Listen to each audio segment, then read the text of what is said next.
Nobody walks into a Harrington gala intending to start a war.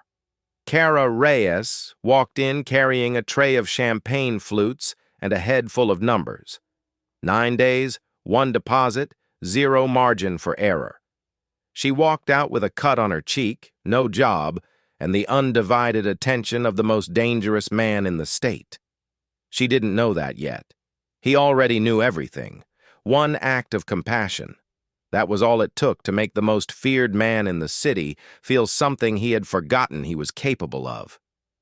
Cara Reyes didn't step between a raised hand and a trembling old woman because she wanted to change her life. She did it because no one else would. She didn't know the old woman's name. She didn't know her son's name. She didn't know that in approximately 48 hours, the woman who had just fired her would be watching her own family empire collapse on live television. She was about to learn all of it. The Harrington Towers Gala was not the kind of event Cara Reyes attended. It was the kind she worked. 3rd contract gig this month. White shirt, black apron, hair pinned so tight her temples ached. The shoes the agency required were half a size too small. She had learned to stop feeling her feet around the 2-hour mark. She had been on shift since 4 in the afternoon. It was now past 10. She kept moving because stopping was not an option. Her younger sister Paloma's conservatory deposit was due in 9 days. The number lived behind her eyes like a second heartbeat. 9 days, 9 days, 9 days. Their mother was gone. Their savings were a joke. The deposit was everything. As she could not lose this job. Around her, New York's most untouchable people drank champagne that cost more than her monthly rent and laughed at volume. Crystal chandeliers threw prismatic light across gowns that had their own insurance policies. The staff moved through the room like furniture, present, necessary, and completely invisible. Cara had learned long ago that invisibility was a kind of armor. You noticed things from the edges. You saw what people forgot to hide when they thought no one was watching. That was how she saw her. Near the far end of the reception hall, half hidden behind a floral arrangement the size of a small car, a silver-haired woman stood alone. Her dress was black, simple, and clearly expensive in the quiet way that required no announcement. But her hands, white-knuckled around the strap of a worn leather purse, told a different story. Her eyes moved across the room the way eyes move when they are lost and too proud to say so. She looked like someone searching for a face she trusted in a room full of strangers. Nobody else noticed her. Nobody else looked. Cara looked. She had just started moving toward the woman when Alessia Dre arrived. Alessia arrived the way she always arrived, at full volume, champagne glass in one hand. The room rearranging itself around her out of habit and fear. She was 28, heiress to the Dre shipping empire, and visibly drunk in the precise way that money insulates you from consequences. Her ivory gown was a statement, her expression was a warning. Then she was mid-complaint, something about the wrong vintage being served, when she turned sharply and walked directly into the old woman. The collision was brief. The damage was not. Red wine arced through the air and landed across the entire front of Alessia's gown in a vivid, irreversible stain. The glass hit the marble floor. The orchestra faltered to a stop. Every person in the room turned to look. Alessia looked down at her dress. Then she looked up at the old woman, and the shock on her face curdled in the span of a single breath into something uglier. "You," she said. The word was not an accusation. It was a sentence. She grabbed the old woman by the shoulder. The woman made a small, involuntary sound. The sound of someone much older than their fear, suddenly reduced to it. Alessia's free hand rose, palm flat. The ring catching the chandelier light. "Ready." Cara's tray hit the floor before she had consciously decided to drop it. She crossed the gap in 4 steps, 5 at most, and put herself between them. She wrapped both arms around the old woman's shoulders and turned her away, tucking the frail body behind her own like a door closing on something that needed protecting. Alessia's hand came down. The diamond on her ring caught Cara across the cheekbone with a sound like a snapped branch, sharp, clean, and final. The force snapped Cara's head to the side. The room went so quiet she could hear the chandelier crystals trembling. She did not let go of the old woman. She held on tighter. "Get her out," Alessia said, her voice dropping to something worse than a shout. "Fire her. Tonight. I can make sure she never works an event in this city again." The catering manager, a sweating man who had clearly been waiting for permission to do something decisive, nodded before she finished the sentence. He appeared at Cara's elbow within 30 seconds. The words were brief and businesslike. "Leave the apron. Don't come back." Cara walked out through the service corridor. She didn't cry until she reached the street. Then she stopped herself, because Paloma's deposit was still due in 9 days, and crying changed nothing. She sat down at the bus stop 2 blocks north and pressed a folded napkin against the cut on her cheek. The city moved around her, completely indifferent, as cities do. What Cara did not know, what she could not have known, was that the silver-haired woman she had shielded was Nora Solis. And Nora Solis was not lost. She was not confused. She was not simply some wealthy guest who had wandered from her table. She was the only person on Earth that Rafael Solis, feared head of the most powerful criminal network on the eastern seaboard, would go to war to protect. She was the one name his enemies had learned never to speak. She was the reason grown men who had survived things most people couldn't imagine still slept with one eye open.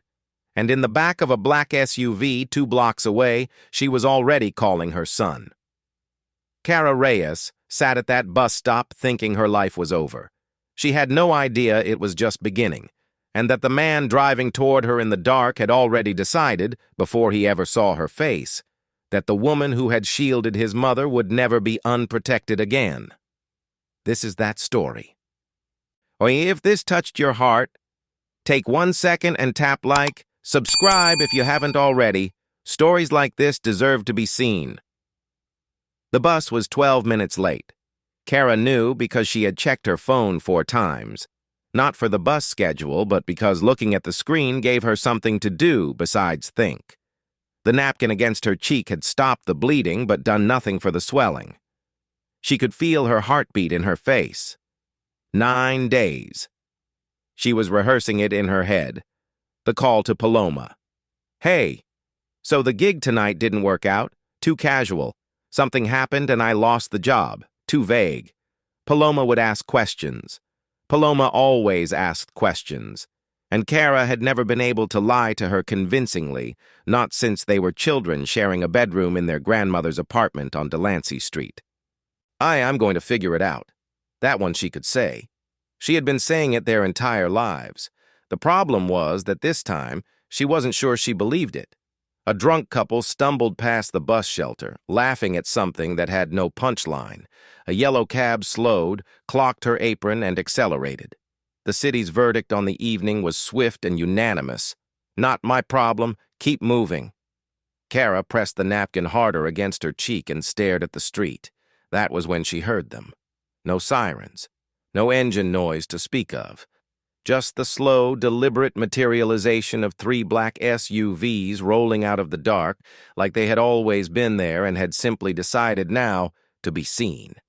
They stopped at the curb in perfect formation. Not police.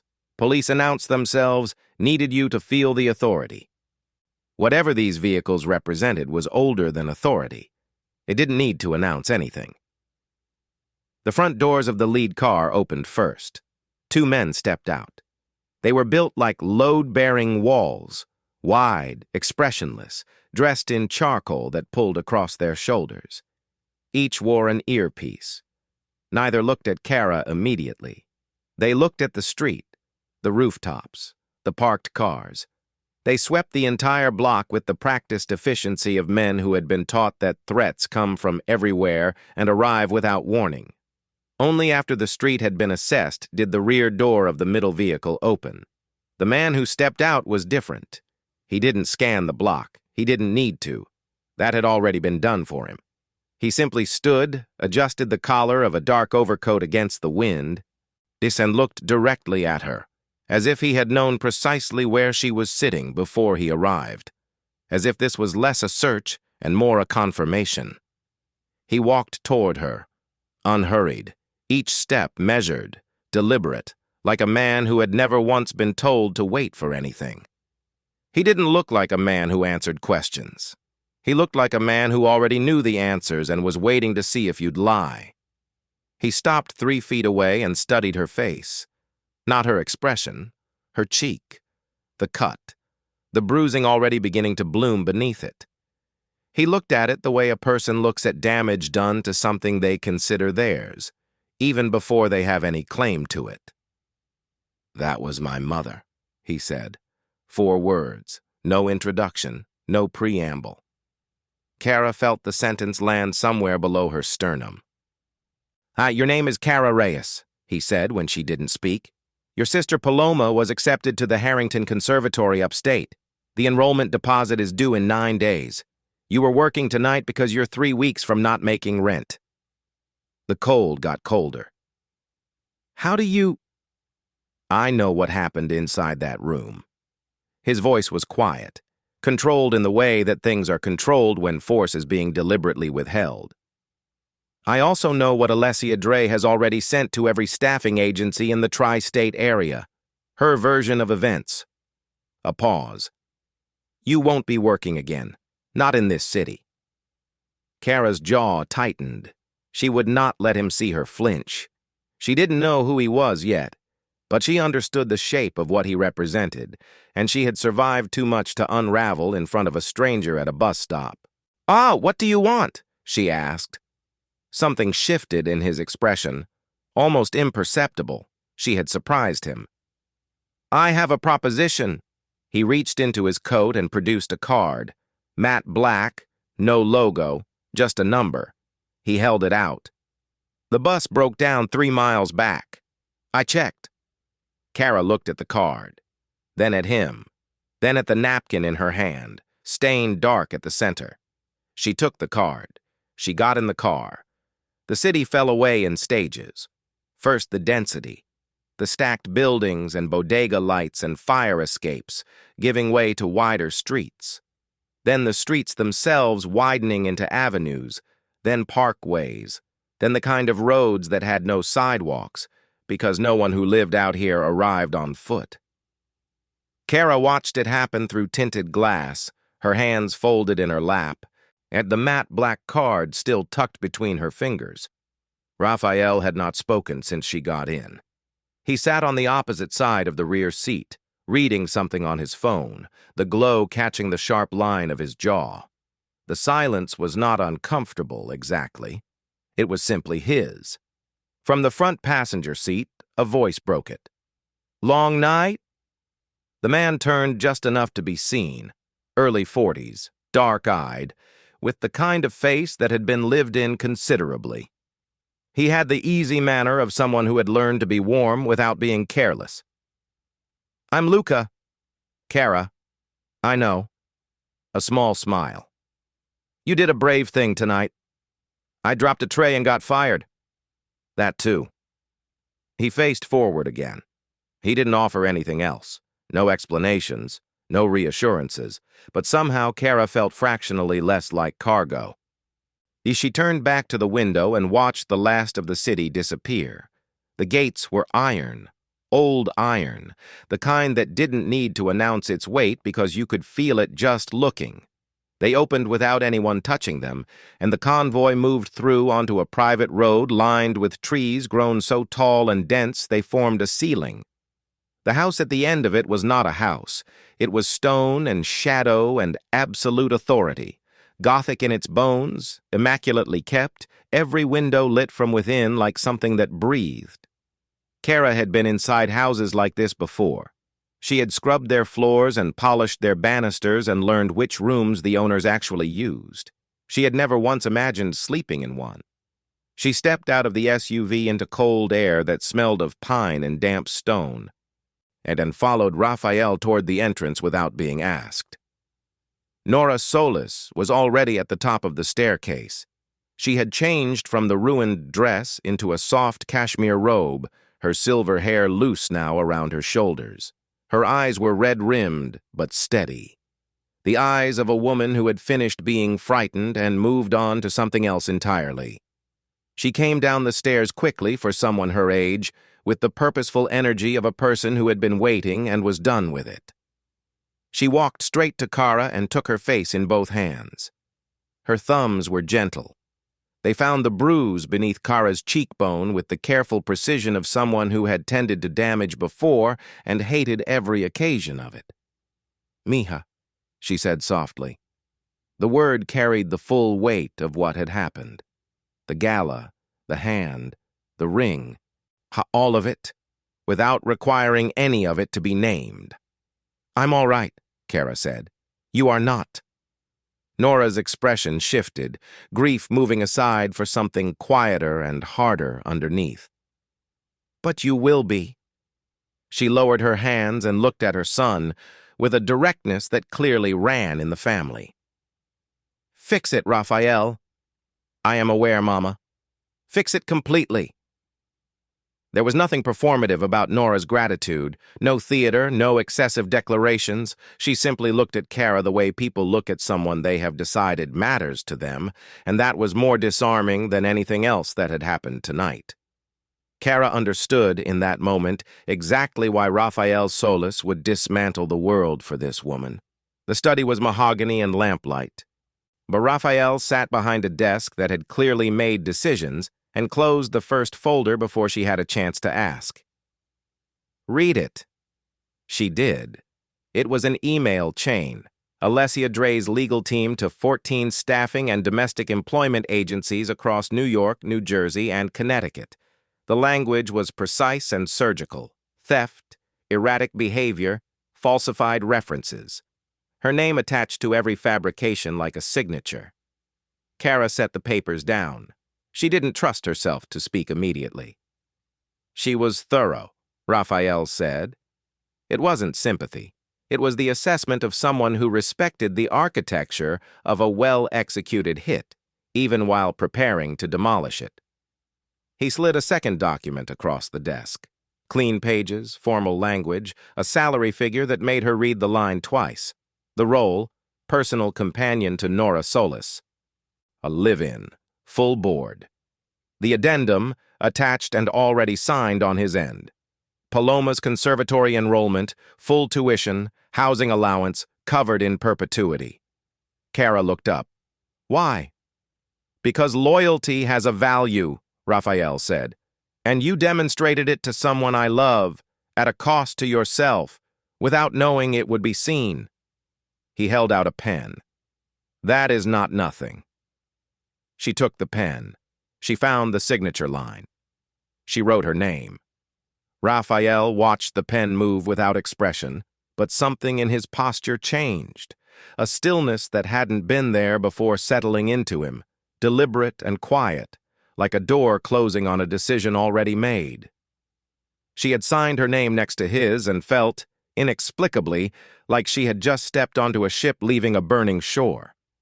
The room they showed her to was larger than her apartment.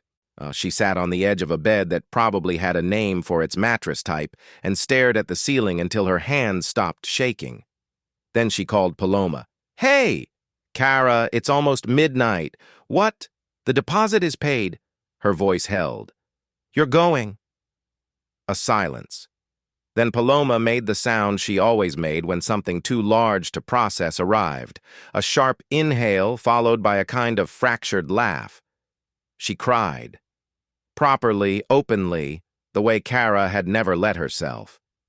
Cara listened to it and said, "I know, and it's real," and go to sleep until her sister finally did. Then she set the phone face down on the duvet and stared at the ceiling again. She thought about the ship, about the burning shore. She wondered what she had just walked into. 1 week passed quietly, which was itself a kind of surprise. Cara had expected the estate to feel like a holding pattern, somewhere to exist while she figured out what came next. Instead, it had settled around her with an ease she didn't entirely trust. Morning tea in the solarium at 8, Garden walks when the weather permitted, Nora pointing out plants by their Italian names and correcting Cara's pronunciation with brisk affection. Afternoons reading aloud, Nora preferred history to fiction, and argued with the authors when she disagreed with their conclusions, which was often. She was funny. That was the thing Cara hadn't anticipated. Dry and sharp and occasionally devastating, in the way of women who have survived enough to have stopped softening their observations for anyone's comfort. That morning, over tea, Nora had been quiet for a while before she spoke. "That woman," she said, without preamble. "Alessia Dre." She turned her cup in its saucer. "She has been doing that her entire life, finding people who cannot afford to push back." A pause. "She chose the wrong morning." She said it the way someone might note that it looked like rain. Then she picked up her book. Rafael appeared in the solarium doorway just after 11. "Come," was all he said.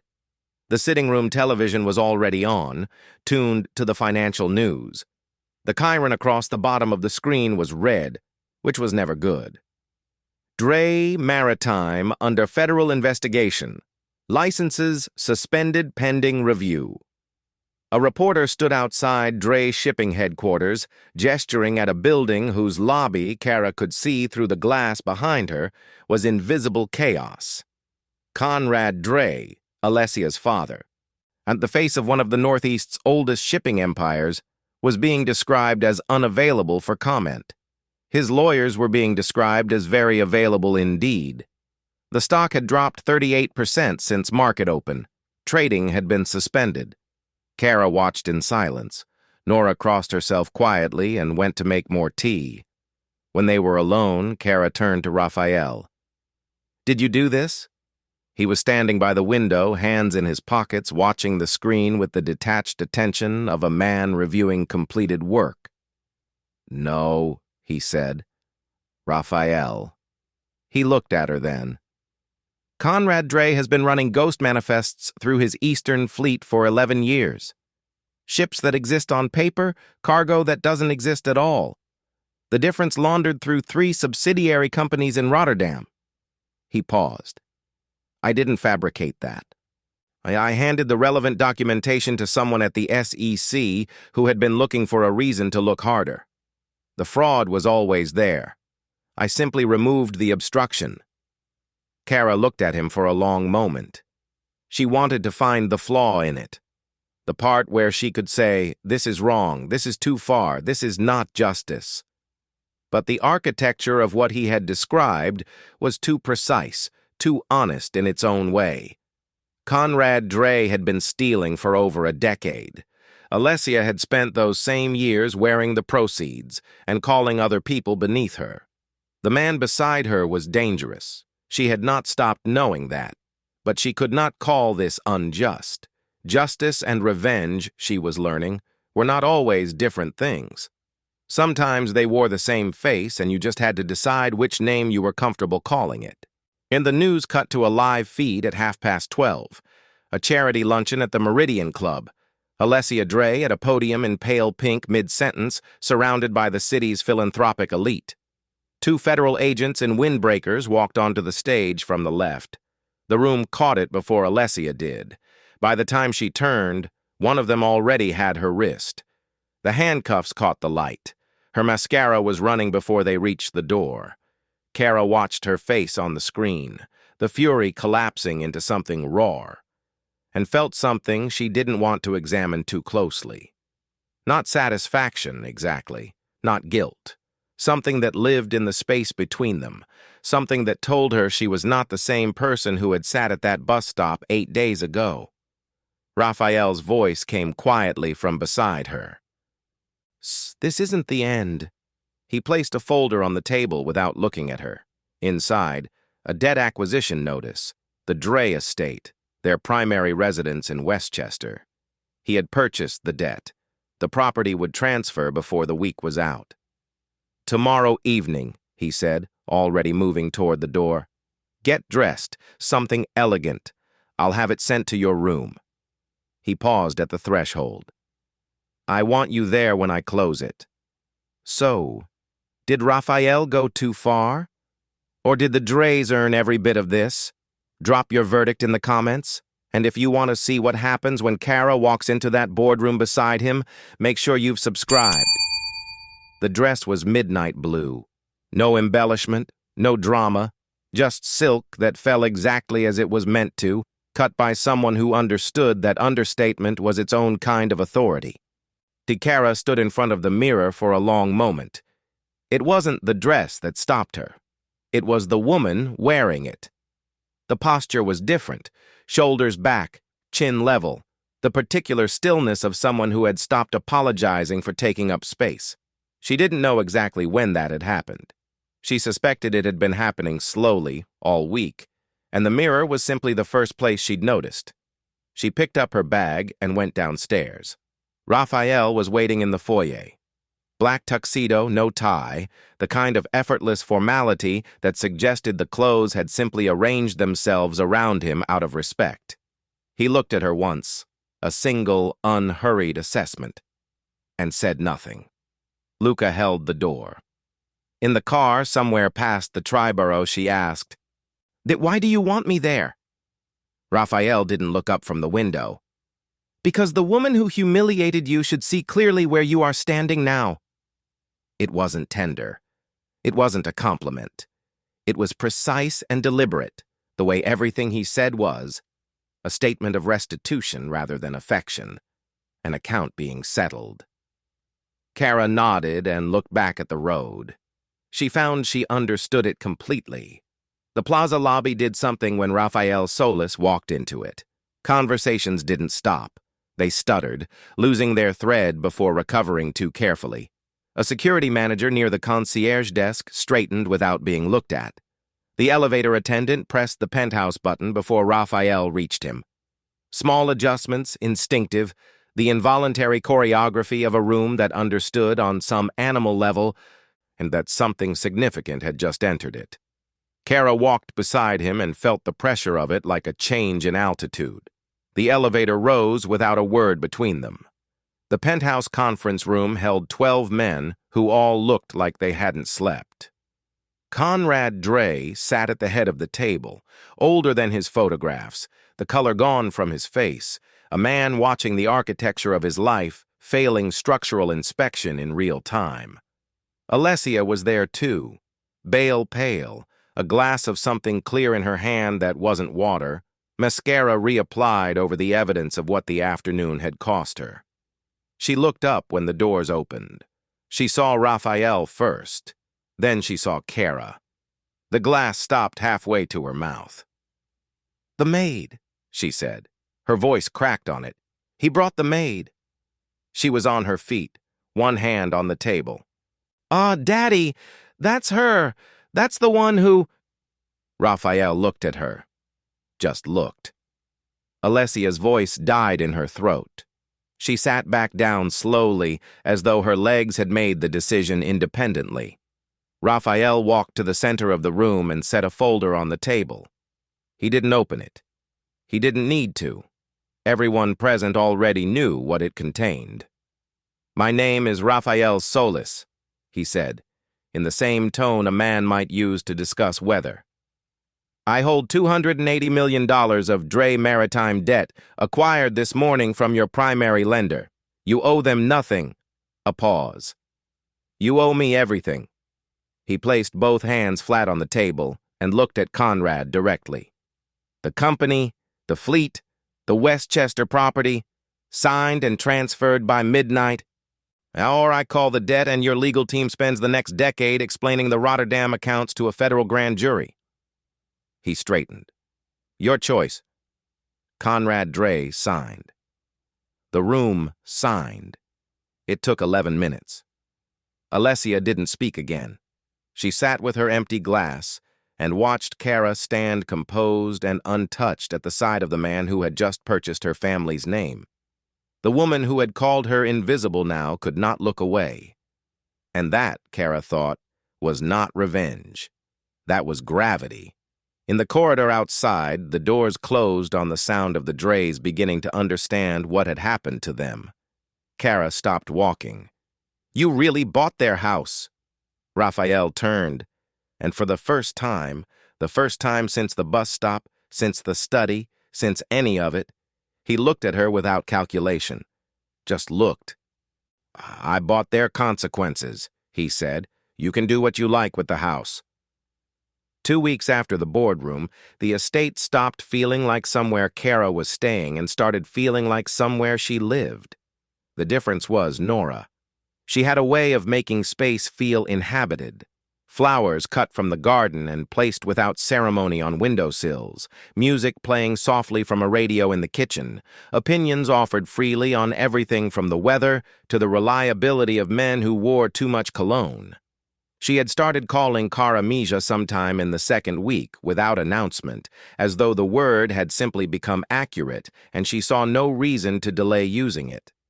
Cara read to her in the afternoons, lost to her at cards with a consistency that she was beginning to suspect was not entirely accidental. That made her laugh with bad Spanish pronunciations that Nora corrected with the patient severity of a woman who considered language a matter of respect. She was surprised, still, by how much she meant it. All of it. She found Rafael on the terrace that Thursday evening, jacket off, sleeves rolled to the elbow, a stack of reports on the table beside him that he set face down when she appeared. She noticed that, the deliberateness of it, the setting aside. They talked. Not about business, not about the drays or debts or anything with edges. She told him about Paloma's first week at the conservatory, how she had called 3 times in one day, overwhelmed and elated in equal measure, how she had described her roommate and her practice room and the way the building smelled like old wood and possibility. Rafael listened the way he did everything, completely, without performance.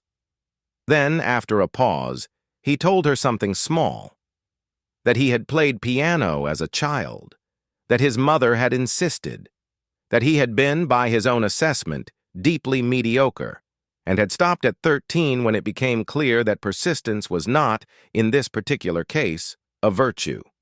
Cara smiled. "Does Nora know you just called her judgment into question?"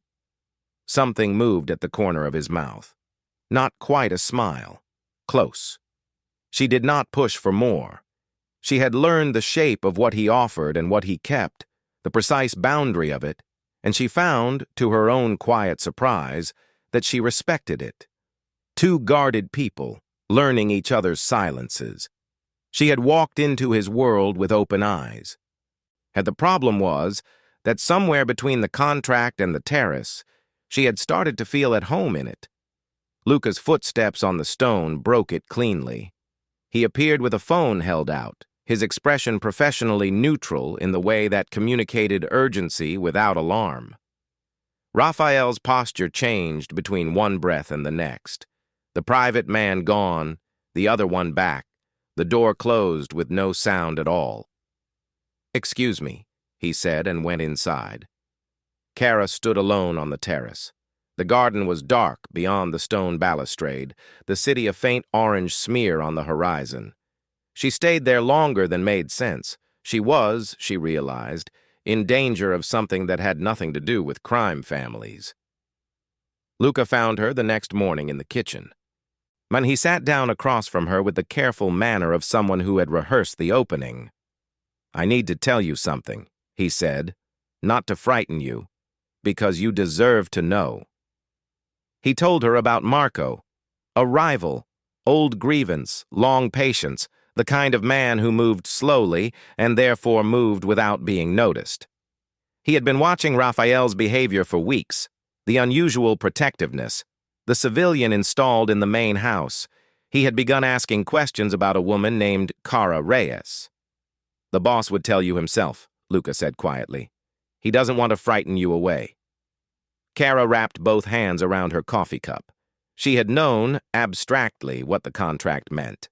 You couldn't sign your name next to Rafael Solis's and pretend the world stayed simple.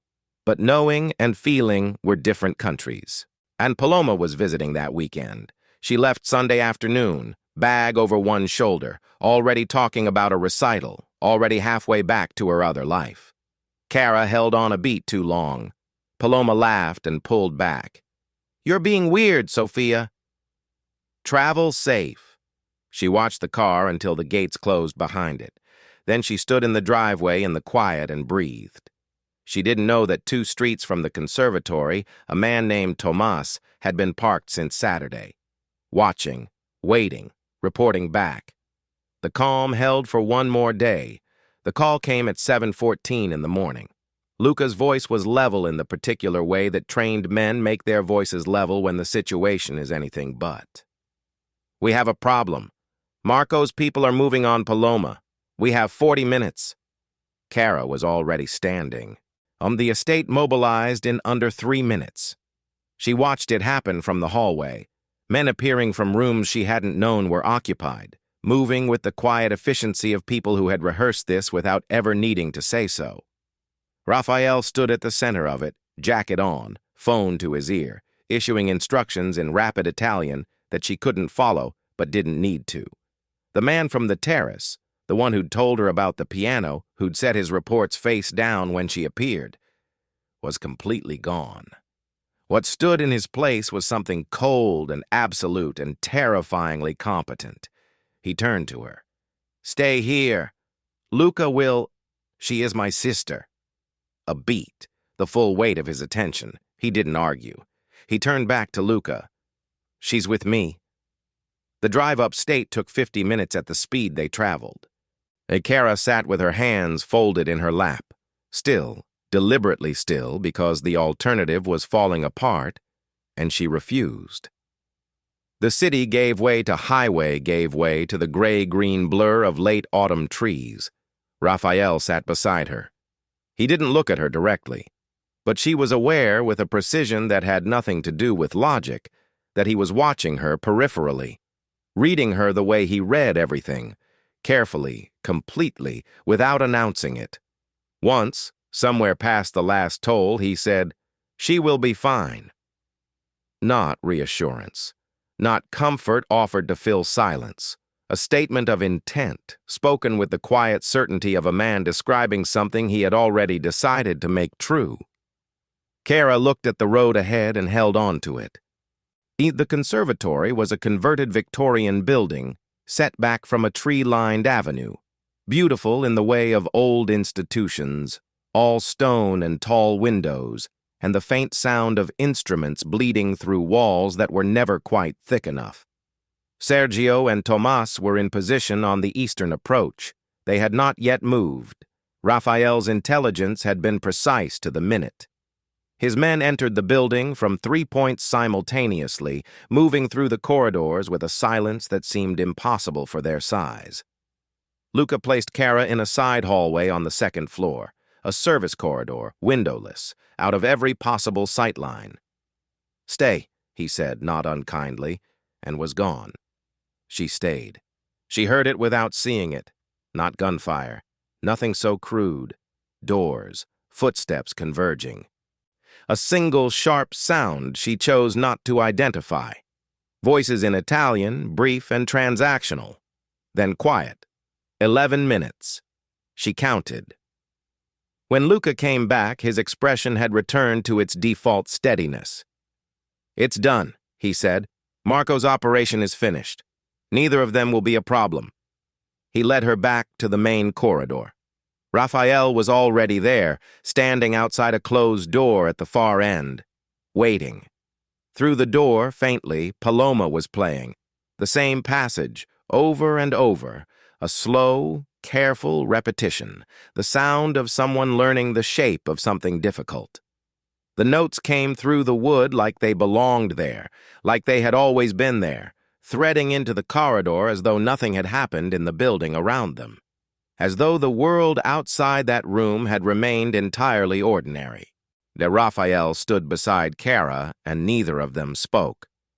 Then he turned to her, not as the man who had mobilized 12 people in 3 minutes, not as the man who owned debt and moved through lobbies like a pressure system, as the man who had set his reports face down on a terrace table and told her quietly that he had been mediocre at piano.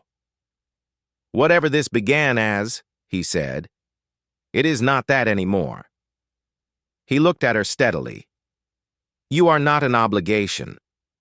You are the reason I came personally. Cara looked at him. The corridor was dim and still, and Paloma's music moved through it like breath. She did not say yes. She did not move away. Through the door, Paloma played on, her music threading under the wood and into the corridor where the man who feared nothing stood quietly undone by a woman who had chosen compassion over self-preservation. More that evening, Nora found Cara in the solarium. She sat beside her and took both of her hands without preamble, the way she did everything, directly, without ceremony. I need to tell you something, she said, about that night. Cara waited. I was not lost. Nora's voice was quiet and completely steady. I slipped my security detail deliberately. I have done it before, in other cities, other rooms. I go somewhere full of people and I wait to see what kind of people they are. She paused. No one has ever stepped forward. Not once, in 4 years of trying. She squeezed Cara's hands. I was not wandering, mija. I was looking. Her dark eyes held Cara's without apology. And I found exactly who I was looking for. The solarium was warm and quiet around them.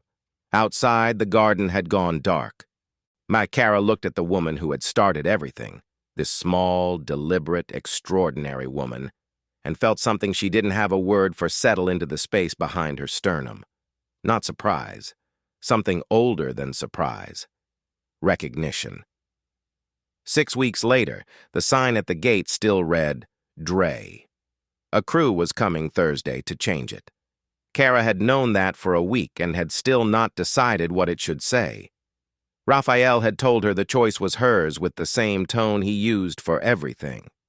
Final, unhurried, requiring no further discussion. She had been turning it over quietly ever since, the way you turn over something that matters too much to rush. The estate itself had already changed. New staff chosen carefully, people who had been recommended by people who needed the work and would do it with dignity. New gardens being laid along the eastern wall, the old ornamental beds torn out and replanted with things that would actually grow. The house was losing its previous owner the way houses do, slowly, room by room, as the people inside it left their own marks. Cara's days had a different shape now. She was not, technically, a companion anymore. She was something the household had reorganized itself around without anyone declaring it formally. The person Nora consulted about staff decisions. The person who noticed when the kitchen inventory was being padded and addressed it quietly. The person who made sure that the people who worked in the house were spoken to like people. She was not wealthy. She had a salary and a room, and a life that bore no resemblance to the one she'd had 8 weeks ago. But she had not confused protection for possession. The distinction mattered. She turned it over sometimes late at night. The contract, the pen, the choice. And what she always arrived at was the same thing. She had not been rescued. She had made a decision, and then another after that. The choices had accumulated into a life. That was not rescue. That was agency, exercised under pressure, which was the only way it ever really counted. Paloma arrived Friday afternoon with a bag that was too heavy and an energy that filled the hallway before she did. She was luminous. That was the word. Not happier, not merely healthier, but genuinely luminous, the way people look when they are finally living inside the life that was meant for them. She talked for 20 minutes without pausing, and about her professor and her practice schedule, and a piece she was learning that was, in her considered opinion, either a masterwork or a form of psychological warfare. She hadn't decided. After dinner, she played. Cara stood in the music room doorway and watched. Paloma at the piano, eyes closed, the difficult piece suddenly fluid under her hands. Nora in the armchair in the corner, hands folded in her lap, eyes closed too, her head tilted slightly as though the music were something she wanted to receive completely. This, Cara thought. This is what she had protected. This exact arrangement of light and sound and the two people she loved most in the world existing safely in the same room. This was what the slap had bought. She found Rafael on the terrace after Paloma had gone to bed. He asked her without preamble what she wanted, not what she needed. He had been addressing her needs since the bus stop, what she wanted. She told him something she had not told anyone. About her grandmother's apartment on Delancey Street, about the smell of it, sofrito and old books and the specific warmth of a small space fully inhabited. About how the look on Nora's face that night at the gala, the frightened, searching look of someone drowning in indifference, had been the same look her grandmother wore in the hospital the last week of her life. How she hadn't been there for her grandmother. How her body had known, on that balcony, that it was not going to make the same mistake twice. She hadn't planned to say all of it. It arrived in full. Rafael listened without moving. When she finished, he was quiet for a moment, genuinely quiet, not constructing a response, just sitting with what she'd given him. Then he said, "That is who you are. Not what happened to you. Not what you survived. Who you are." She looked at him across the small table and felt something she had no interest in complicating with a name settled permanently into place. Thursday morning, she told the crew, Villa Paloma. Rafael was standing nearby. He looked at her. "My sister," Cara said. "This started because I wanted a future for her. It should carry her name." He held her gaze for a long moment. That complete, unhurried attention she had learned was not scrutiny, but the way he paid respect to things that mattered. "Good," he said. That evening she stood on the balcony and watched the gardens catch the last of the light. And the new planting was already taking. Green things finding their footing in soil that had been cleared and turned and made ready. Rafael appeared behind her. No announcement, no gesture. He simply stood beside her, close enough that she could feel the warmth of him against the evening air, and looked at the same view. The city hummed somewhere beyond the tree line, indifferent as ever, getting on with itself. But here, there was light, the gardens, Paloma's music still faintly audible through the glass behind them, Nora's lamp burning in the upstairs window. And this, whatever this was, whatever it was becoming, it was hers. Some destinies are not handed to you. They are seized. In one unguarded moment, arms open, when everyone else looked away. And that is the story of Cara Reyes and Rafael Solis. If this kept you until the very end, it would mean everything if you hit that like button. It genuinely helps more people find these stories. Subscribe and turn on notifications so you never miss what comes next. And drop a comment below. What was the moment that got you?